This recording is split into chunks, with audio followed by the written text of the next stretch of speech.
Alain Dubas, bonjour. Bonjour. Alors, vous publiez Une ombre dans la tour, mémoire d'un reporter de guerre. Ce que vous avez été... alors, combien d'années ça fait... Je ne sais pas si ça fait rêver, mais c'est impressionnant. Alors j'ai été correspondant de guerre pendant 40 ans. À France Télévisions. À France Télévisions, dont 35 en permanence sur des zones de guerre. Comment on choisit d'être... Parce que je pense qu'on choisit d'être reporter de guerre et d'aller sur les terrains où on risque un peu sa peau tous les jours. Alors au début, je pense que c'est un petit peu inconscient. C'est le côté, on part à la découverte, on se prend un petit peu pour Tintin. Et au bout d'un certain temps, on se prend au jeu. Et en fait, on a l'adrénaline qui coule un petit peu dans les veines et on a besoin de ça. On a besoin d'y retourner. On a besoin de raconter et d'expliquer aux gens ce qui se passe à travers le monde. Est-ce qu'il y a une forme de frustration lorsque l'on ramène des images pour raconter ce qui se passe et ce qui va être retenu au journal télévisé? Il faut savoir que lorsque vous regardez un reportage au niveau du journal, que ce soit 20h, 13h, peu importe l'édition, vous allez voir, on va dire, l'équivalent d'à peine 1/10 de ce que nous aurons vu. Est-ce que, quelque part, vous avez eu un moment au début, quand vous êtes allé sur vos premiers terrains de guerre, est-ce que vous avez eu un moment de recul en se disant « mais qu'est-ce que je fais là ?» Alors ce mouvement de recul, je ne l'ai jamais eu. Je l'ai eu très tard, au moment de la guerre du Rwanda, où là, effectivement, je me suis posé la question et je me suis dit « qu'est-ce que je fous là ?» après avoir filmé une scène qui était terrible, où c'était des enfants qui venaient de se faire massacrer à la machette. En fait, j'étais un des premiers Français à rentrer dans Kigali au moment où il y avait l'épurations ethniques. Et là, effectivement, je me suis posé la question. Je me suis dit « stop, j'en ai trop vu, je vais peut-être faire autre chose ». Les enfants, vous les évoquez plusieurs fois dans ce livre, Une ombre dans la tour. C'est ce qui est le plus terrible? C'est le plus terrible parce que ce sont des victimes totalement innocentes. Un enfant n'a jamais demandé la guerre, un enfant a peur de la guerre. Il n'y a rien de plus cruel que d'aller tuer des enfants et c'est une arme facile, quoi. Est-ce qu'on appelle les enfants soldats? C'est différent? C'est pas différent. C'est pas différent parce que c'est des mondes que je plains, même si j'ai couru énormément de dangers avec ces enfants. Parce qu'effectivement, quand vous vous retrouvez avec un gamin de 13 ans qui vous met une Kalachnikov sur le crâne, on ne connaît pas franchement la réaction et il faut faire en sorte que surtout il n'ait pas peur, lui. Même si vous avez peur, vous ne devez pas lui montrer parce que le moindre geste, il va rentrer en panique et il va appuyer sur la gâchette. Reporter de guerre, vous le définiriez comment? Je pense que c'est un type qui doit être totalement fou, mais en même temps complètement passionné. Dans ce livre, Une ombre dans la tour, vous racontez l'histoire d'un reporter de guerre qui s'appelle Alain Dubas. Mais c'est une fiction, réalité-fiction, je ne sais pas si ça existe. Absolument, c'est une réalité-fiction, c'est-à-dire qu'il y a, on va dire, pas loin de 90% de réel, c'est-à-dire que toutes les scènes qui sont racontées à l'intérieur de ce roman sont réelles, ce sont des choses que j'ai vécues. J'étais pas seul, hein, j'étais avec deux confrères à moi. Ce sont des choses qu'on a vécues, que nous avons traversées. Et puis, il y a cette partie romancée, parce que je trouvais qu'à un moment donné, il fallait mettre un petit peu d'amour là-dedans. 1994, la Bosnie. Ouais. On a un peu oublié aujourd'hui. Ouais, c'est dommage, on va bientôt s'en rappeler, puisque l'année prochaine, on va fêter les 30 ans de la fin du conflit en Bosnie. Il y a des anniversaires enfin, la fin, oui, mais il y a des anniversaires qu'on aimerait oublier de temps en temps. Il y a des anniversaires qu'on aimerait oublier, mais malheureusement, ce sont des anniversaires qui tombent en permanence. Et quand c'est pas cela, c'en est d'autres qui se créent, des nouveaux.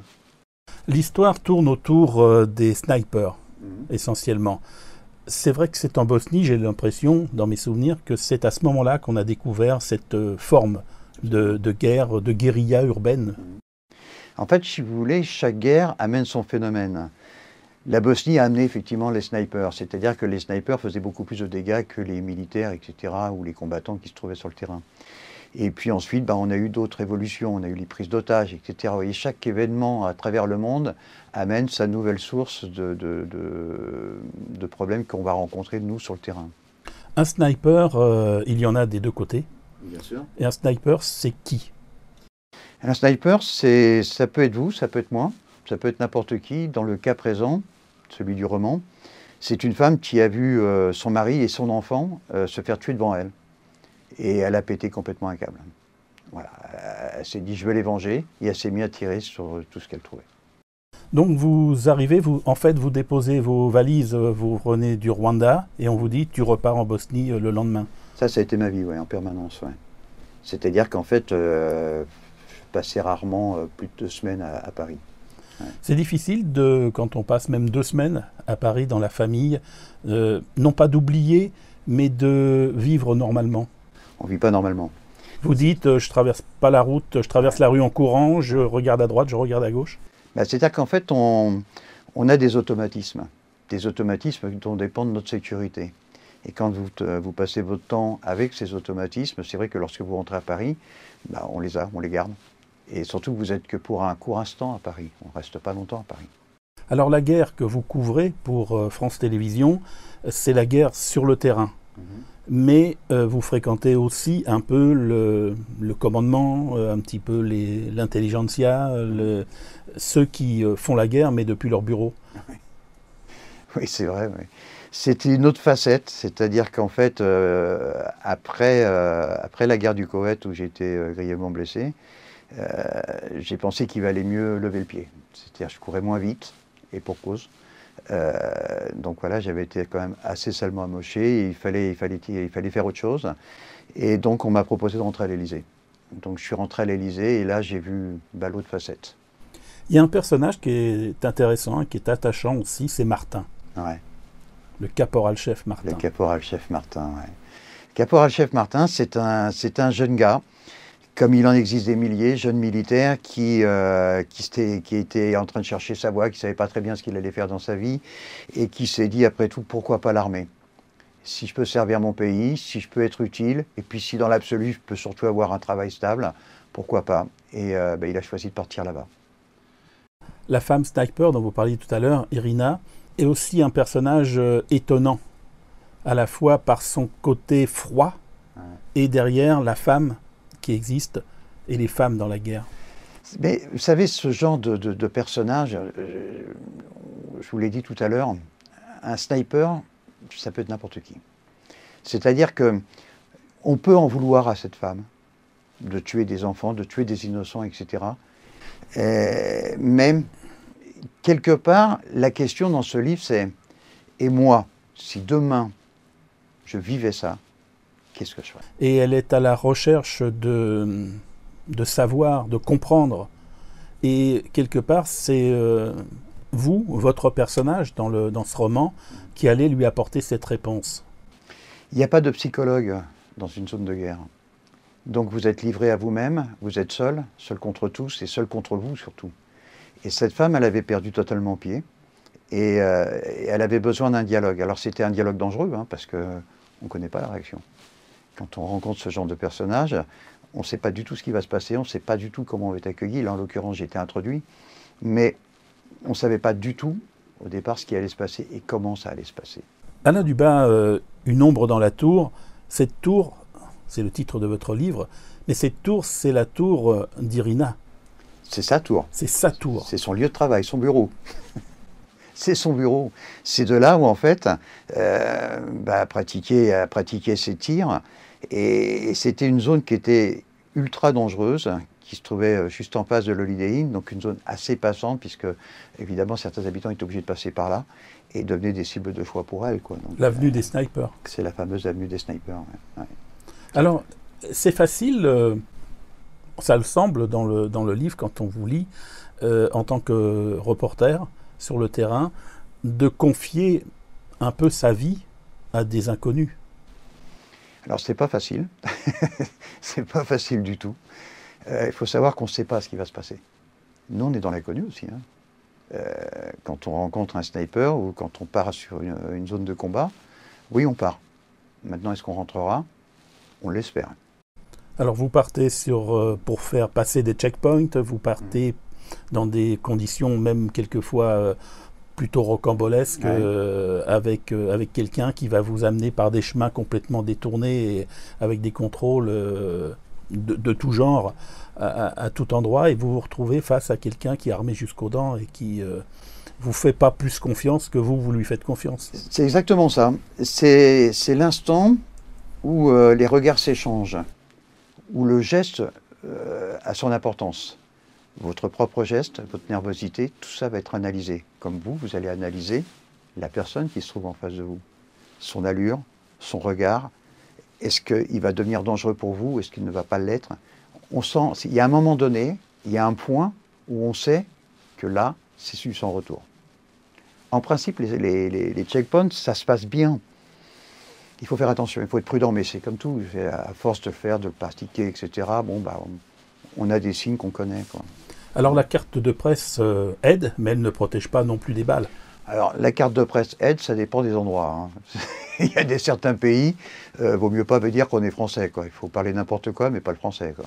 À certains moments, caméra au point, vous regardez dans l'œilleton.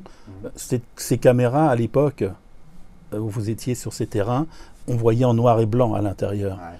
Il y a une différence entre la réalité et l'écran. C'est ce qui nous protège parce que lorsque vous filmez, il y a une scène que je décris à l'intérieur du livre qui se passe à l'intérieur de l'hôpital, qui sont des scènes qui sont atroces, qui sont qu'on ne peut pas diffuser. Ça, on ne peut pas le diffuser. C'est impossible. Si vous balancez ça à 20h, les gens, ils tournent de l'œil, quoi. C'est pas montrable.